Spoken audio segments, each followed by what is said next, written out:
नमस्कार। आज देश की राजनीतिक बहस एक नए विवाद के इर्द गिर्द घूम रही है। केंद्रीय गृह मंत्री अमित शाह ने केरल में मीडिया से बातचीत में दिल्ली के पूर्व मुख्यमंत्री अरविंद केजरीवाल का नाम लेकर संसद में पेश किए गए संविधान संशोधन विधेयक के महत्व को रेखांकित किया है। शाह का तर्क था कि अगर केजरीवाल जेल जाने के बाद इस्तीफा दे देते तो ये कानून आवश्यक नहीं होता। उन्होंने जोर देकर कहा कि यह विधेयक किसी पार्टी विशेष के लिए नहीं बल्कि प्रधानमंत्री और सभी मुख्यमंत्रियों पर लागू होगा। समीक्षा करने पर यह स्पष्ट होता है कि इस कानून की आवश्यकता राजनीतिक घटनाओं और उनके संदर्भ से उत्पन्न हुई। दिल्ली में भ्रष्टाचार के आरोप में जेल जाने के बावजूद केजरीवाल पद पर बने रहे और सरकार चलाते रहे। के विपरीत झारखंड में हेमंत सोरेन की गिरफ्तारी के बाद तुरंत उन्हें पद छोड़ना पड़ा। वहीं दिल्ली के मंत्री सत्येंद्र जैन को कई महीनों तक जेल में रखा गया। बाद में वे निर्दोष साबित हुए। इस तथ्य से यह सवाल उठता है कि यदि जैन निर्दोष थे तो उन्हें लंबे समय तक हिरासत में क्यों रखा गया और जिम्मेदार अधिकारियों पर कोई कार्रवाई क्यों नहीं हुई। यह सत्ता और कानून के बीच दोहरे मापदंड की स्पष्ट मिसाल है। लोकसभा में पेश 130वें संविधान संशोधन में स्पष्ट प्रावधान है, यदि प्रधानमंत्री या कोई मुख्यमंत्री या मंत्री गंभीर अपराध में गिरफ्तार होकर लगातार 30 दिन तक हिरासत में रहे तो 31वें दिन वो पद से हट जाएंगे। गंभीर अपराध से तात्पर्य है कि वे अपराध है जिनकी सजा 5 साल या उससे अधिक है।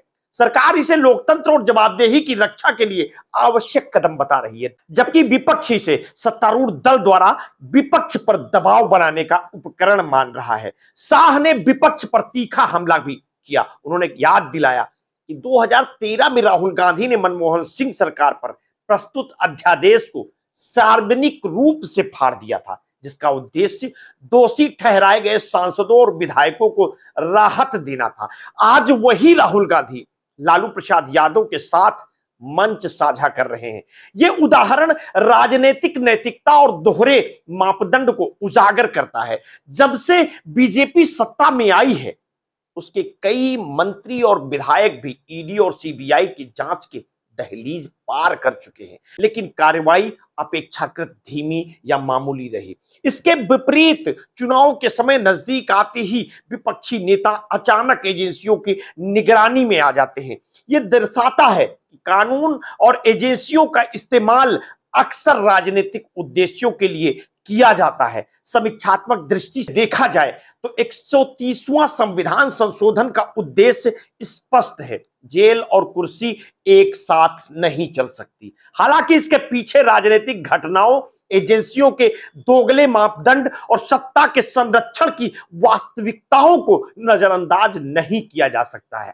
सत्ता में रहने वाले और विपक्ष के नेताओं पर कानून का अलग अलग असर लोकतंत्र की निष्पक्षता और जवाबदेही पर गंभीर सवाल खड़े करता रहा है। निष्कर्षतः ये विपक्ष केवल कानून और नैतिकता का नहीं बल्कि सत्ता, एजेंसियों और राजनीति के दोहरे मापदंड का प्रतीक बन गया है। संविधान संशोधन विधेयक जेल और कुर्सी के बीच स्पष्ट सीमा खींचता है, लेकिन इसकी आवश्यकता और प्रभाव का मूल्यांकन पूरी तरह राजनीतिक और नैतिक दृष्टिकोण से करना होगा। जनता और मीडिया इस मुद्दे को लगातार ट्रैक कर रहे हैं और असली न्यायिक और राजनीतिक परिणाम भविष्य में ही स्पष्ट होंगे। आगे की अपडेट के लिए आप हमारे साथ जुड़े रहिए। समय समय पर हम आपको अपडेट देते रहेंगे। आपने अगर अभी तक हमारे इस चैनल को सब्सक्राइब नहीं किया है तो तत्काल कर लीजिए। बेल आइकन दबाना बिल्कुल ना भूलिए। अपने स्वास्थ्य के प्रति सचेत रहिए, सजग रहिए।